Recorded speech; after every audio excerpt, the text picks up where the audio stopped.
Olá pessoal, tudo bem? Vamos dar continuidade aos nossos estudos sobre ética moderna. E na aula de hoje vamos falar sobre utilitarismo em Jeremy Bentham. Então vamos lá? Pessoal, o utilitarismo é uma das mais interessantes ideias da filosofia. Então, Jeremy Bentham é considerado o pai do utilitarismo. Ele foi o primeiro que escreveu de uma forma sistemática sobre o assunto. E o utilitarismo também é conhecido como ética consequencialista. Então, é aquela forma de pensar a ação moral focada nas consequências. Então, ao definir o que é que devemos fazer, qual é a ação correta a tomar, nós vamos avaliar as consequências da nossa ação. Então, vamos conhecer um pouco mais sobre Jeremy Bentham e conhecer essa sua teoria chamada de utilitarismo. Então, Jeremy Bentham nasceu em Londres em 1748. Filho de um advogado, seguiu a carreira do pai, preferindo, no entanto, dedicar-se ao estudo da teoria do direito. Então, pessoal, teoria do direito é semelhante à filosofia do direito. Então, vejam aí, ele possuía uma família, né? O pai era advogado, uma família que tinha boas condições, mas ele não quis advogar, ele quis estudar a teoria do direito. Então, isso é muito comum, né? Às vezes a pessoa fala, ele está estudando para advogado, ou ele formou para ser advogado. Hoje em dia nós podemos perceber que o curso de Direito forma o bacharel em Direito. E ser advogado é uma das opções do bacharel em Direito. Ele pode ser advogado, ele pode ser um promotor de justiça, um juiz, ou pode ser também um pesquisador, um estudioso aí da teoria do direito, da filosofia do direito, um acadêmico, que era o caso aí de Jeremy Bentham. Fundador do utilitarismo, acreditava que os indivíduos deviam mediar suas ações com o objetivo de conquistar o máximo de felicidade e o mínimo de sofrimento. Então vamos ver um pouco sobre a vida e obra de Jeremy Bentham. Jeremy Bentham foi o primeiro utilitarista, né? Nós vamos ver na próxima aula sobre John Stuart Mill, que deu prosseguimento nas ideias utilitaristas, tentando aí de alguma forma, ao seu modo de pensar, melhorar aí os pontos e as falhas da teoria de Bentham. Estudou na Universidade de Oxford e concentrou-se nos estudos da teoria do direito, ou seja, no espírito do direito, em vez do direito tal como os advogados o conhecem. Então, pessoal, quando o jovem entra para a faculdade de direito, ele quer muito conhecer as leis, como elas são aplicadas, né? Quais são os direitos que cada um de nós temos, como que vai fazer, de repente, para ganhar uma causa na justiça, uma ação, né? Esse é o interesse da maioria dos estudantes, né? Principalmente daqueles que pretendem ser advogados no futuro. Mas alguns alunos, né, como é o caso de Bentham, ele queria conhecer o espírito do direito, ou seja, o fundamento das normas jurídicas. E aí ele se dedicou à teoria do direito. Sua abordagem consistia em investigar a base moral das leis que nos governam. O fundamento que descobriu foi sua utilidade. Então, Bentham definiu utilidade como aquela propriedade de qualquer objeto em virtude da qual ele tende a produzir prazer, bem ou felicidade, ou a evitar a ocorrência de dano, dor, mal ou infelicidade. Então, ele percebeu algo que é natural em todos nós, seres humanos, né? Nós costumamos, né? É bem normal, é bem natural que nós procuramos algo que nos dê prazer, né? Alimentos, situações, experiências que nos dê prazer e evitamos tudo aquilo que nos causa dor, que nos causa mal, que nos causa dano e, consequentemente, a infelicidade. Bom, seu grito de guerra, adotado sob várias formas por utilitaristas futuro, foi a maior felicidade para o maior número. Então, em sua época, Bentham criticou muitas instituições deficientes e levantou polêmicas, como, por exemplo, a igreja estabelecida no local, os abusos da Constituição Britânica e um sistema penal ineficaz. Pessoal, agora vamos falar sobre o panóptico de Bentham. Então, quando nós apresentamos o panóptico de Bentham, é comum alguns alunos mais atentos, né, mais estudiosos, falar assim, mas panóptico não foi Foucault que falou sobre isso? Então, está correto esse aluno, mas o Foucault falou do panóptico de Bentham. Ele estudou, né, ele pensou sua teoria sobre o poder usando em um dos momentos a ideia do panóptico de Bentham, mas quem criou inicialmente o panóptico, quem concebeu foi Bentham. Então Bentham concebeu o seu famoso panóptico durante a estada na Rússia em 1785. Tratava-se de um novo tipo de prisão, de forma circular, em que os guardas postados no centro podiam vigiar os prisioneiros ao mesmo tempo que permaneciam invisíveis para eles. Então é uma ideia de Bentham que tem total ligação com o utilitarismo. Estava preocupado na utilidade, na funcionalidade dessa construção, né? Um guarda, ou seja, poucos guardas conseguiam cuidar de todos. E essa obra, essa construção, esse tipo de prisão foi construída em alguns lugares do mundo, mas por óbvio ela não deu certo, porque ela se preocupava muito com a função e com a utilidade de vigiar os presos, mas pouco aí com as condições desses presos, né, com as condições aí de conforto, com as condições até mesmo sanitárias. Então, essa ideia não deu certo. Então, Jeremy Bentham, Mummified Body. Então, essa é uma curiosidade. Bentham morreu em 1832. E, de acordo com o seu desejo, seus restos foram mumificados, vestidos com suas roupas e postos em uma exposição e expostos em uma caixa de vidro na University College London, podendo ser visto até hoje. Então, pessoal, os restos de mortais de Bentham, ele falou e declarou isso, que quando ele falecesse, que ele queria que fossem expostos. Então, seus alunos, seus admiradores, podiam, à época que ele faleceu, inclusive até os dias atuais, visitar o corpo mumificado de Bentham. Então, está lá na caixa da foto, Bentham sentadinho lá na universidade, em Londres, em Londres, onde os alunos podem visitá-lo. Então, suas principais obras foram um fragmento sobre o governo, da defesa da usura e uma introdução aos princípios da moral e da legislação. Então, tá aqui, pessoal. Se nós quisermos verificar aqui na nossa linha do tempo, nós temos aqui o nosso período da modernidade, não é isso? Então, a gente consegue perceber, vamos observar aqui pela obra 1789. Então, se a gente olhar na nossa linha do tempo, em torno desse período, 1789, estava acontecendo lá a Revolução Francesa, né, que teve como seu principal expoente Robespierre na França. Então, nós podemos identificar aqui o período histórico, no mesmo período ali em que Immanuel Kant escrevia sua Crítica da Razão Pura, e mais à frente Hegel escrevia sobre a sua Fenomenologia do Espírito. Bom, vamos ver o que foi então a sua ideia, o utilitarismo.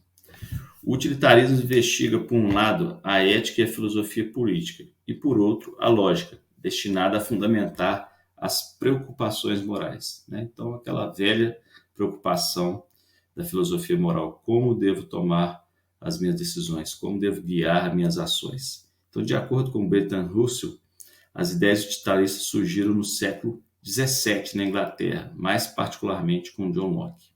Entretanto, o início propriamente dito do utilitarismo, também conhecido como positivismo inglês, foi marcado pelo lançamento do livro Uma Introdução aos Princípios da Moral e da Legislação, 1789, do filósofo Jeremy Bentham. Bom, o princípio do utilitarismo, segundo Bentham, era buscar a felicidade alcançada pelo aumento do prazer e pela diminuição da dor.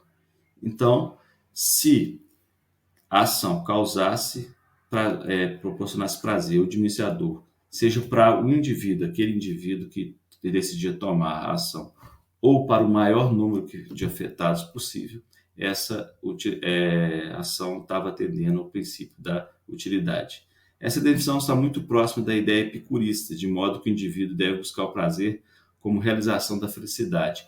Então, Bentham, ele pensou esse prazer tais como um epicurista. Então, era aquele prazer baseado, né, assim como os epicuristas, em prazeres mais naturais, em prazeres como beber, comer, alimentar, E, eventualmente, como os epicuristas pensavam, a gente pode também beber um bom vinho, comer uma boa comida, mas isso eventualmente, porque a felicidade para ele estava nos prazeres mais simples, numa vida regrada, numa vida disciplinada.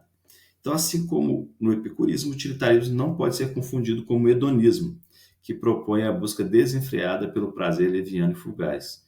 Então, quando nós falamos do hedonismo, é a ideia daquele busca do prazer sem se preocupar com as consequências, né? Aquele prazer, aquela busca desenfreada. Não é essa a ideia do utilitarismo, assim como não era do epicurismo. Então, era um prazer preocupado sim com as consequências e preocupado em atingir a felicidade buscando as coisas mais simples. Então, diferentemente do epicurismo, no utilitarismo a busca da felicidade individual é substituída pelo ideal de felicidade social. Trata-se de alcançar a felicidade do maior número de pessoas possível. Então, no epicurismo, a preocupação daqueles filósofos lá do período helenístico era encontrar a felicidade, né, como o indivíduo podia buscar a felicidade. Agora, a ideia, né, do utilitarismo era a felicidade para o maior número de pessoas possíveis. Então, nós vamos ver mais à frente que quando Bentham sugere que nós façamos o verdadeiro cálculo da felicidade, nós devemos considerar sempre o maior número de pessoas atingidas, podendo ser desde um indivíduo ao maior número dentro do caso, da situação em que está sendo considerado. Então, a retidão moral para Bento era uma questão de promover um certo estado de coisas, de maximizar a primazia de certas qualidades, e não de cumprir deveres ou obedecer a divindades. Então, estava aí feita a diferenciação da ética kantiana, que era a ética do dever. Ele achava que não deveria preocupar com deveres categóricos, nem obedecer a divindades ou a comandos que vinham aí da cultura e da tradição, e sim promover a maior felicidade para as pessoas. A definição de utilidade de Bentham era hedonística. Felicidade é igual a prazer. Todos os seres humanos, ele pensava, buscavam prazer e evitavam o sofrimento sempre que possível. Portanto, o que quer que torne as pessoas mais felizes ou lhes dê o máximo de prazer é moralmente correto. É claro que nós vamos ver mais à frente que essa teoria de Bentham é muito interessante, pode ser aplicado em vários casos, mas ela é problemática, ela tem sim suas dificuldades e nós vamos comentar sobre isso também. A ação moral para Bentham deve ser baseada em um cálculo utilitarista, que visa tornar o mundo um lugar melhor para a maximização da felicidade. Então, pessoal, Bentham sugeriu um verdadeiro cálculo matemático, né, no qual nós iríamos, diante de uma situação, ia colocar os prós, ia colocar os contras e ia tomar aquela decisão. Então, se nós quisermos um exemplo, para que fique fácil de perceber, há tempos atrás, as pessoas podiam beber e dirigir. Podia no sentido legal, né? Nunca foi correto, nunca foi recomendado, mas não tinha lei que proibia. E aí tínhamos vários acidentes de trânsito, né? Várias pessoas que perdiam a vida ou ficavam com problemas definitivos de saúde por conta de acidentes envolvendo a bebida. Então, nós tivemos aí o advento da lei seca, onde não tem tolerância, a pessoa não pode ter ingerido bebida alcoólica depois sair para dirigir. Nós podemos pegar esse exemplo, eu sei que às vezes alguns dos que nos estão assistindo podem ser jovens e ainda não ter carteira de habilitação, não ter carro, mas seus pais, seus familiares têm, alguns amigos. O que ocorre? Quando a pessoa vai sair, nós podemos pegar isso como um forte exemplo desse cálculo, né? A pessoa, ela pensa e faz o seu cálculo. Ela fala assim, olha, se eu for no meu carro, eu vou poder sair na hora que eu quiser, voltar na hora que eu quiser voltar, levar uma blusa de frio dentro do carro, levar uma água, as mulheres podem levar suas maquiagens, maquiar no caminho, e é mais confortável de carro. Por outro lado, eu posso, quando estiver voltando, né, se eu ingerir bebida alcoólica, vir causar um acidente, prejudicar a vida de alguém, fazer um mal para alguém.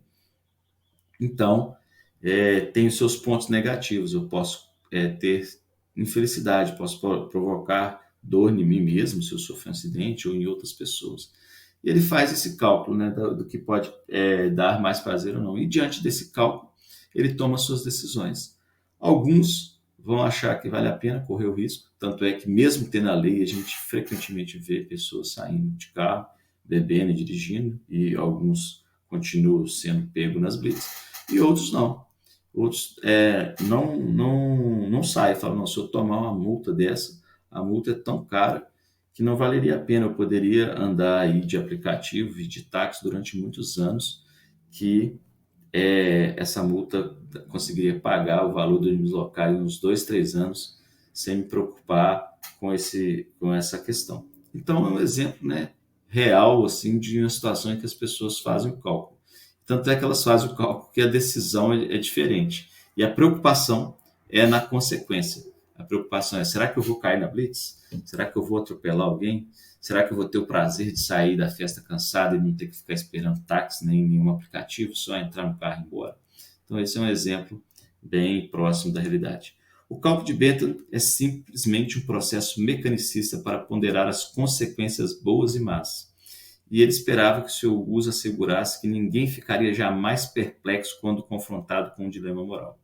Então, ele achava que poderia solucionar qualquer dilema moral, desde que uma ação produza maior utilidade ou menos sofrimento do que qualquer outra coisa que pudesse praticar. Somos obrigados a praticá-la para que o bem comum seja preservado e melhorado.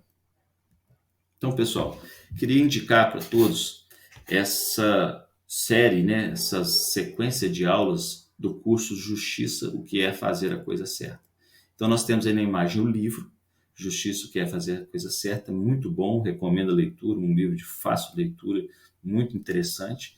E esse professor, esse filósofo, Michael Sandel, ele gravou em Harvard, na Universidade de Harvard, num auditório cheio. Aí está a notícia da época do evento. Ele gravou suas aulas sobre elas equivalem a cada aula equivale a um capítulo do livro. Então ele ia explicando, ia fazendo debate com os alunos e conversando sobre a filosofia moral. E nesse livro ele trata bastante sobre o utilitarismo. Então na primeira aula ele vai fazer uma comparação entre a ética do dever, que é a ética kantiana, e a ética utilitarista, que é uma ética consequencialista. Ele mostra que existe duas diferenças, ele dá exemplos muito interessantes.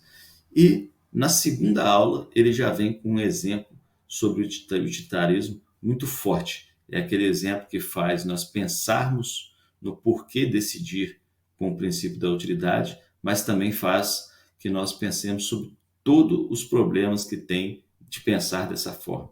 Então é muito interessante, é aquela aula que nos prende, que dá um nó na nossa cabeça, que faz a gente se interessar cada vez mais por esse conteúdo.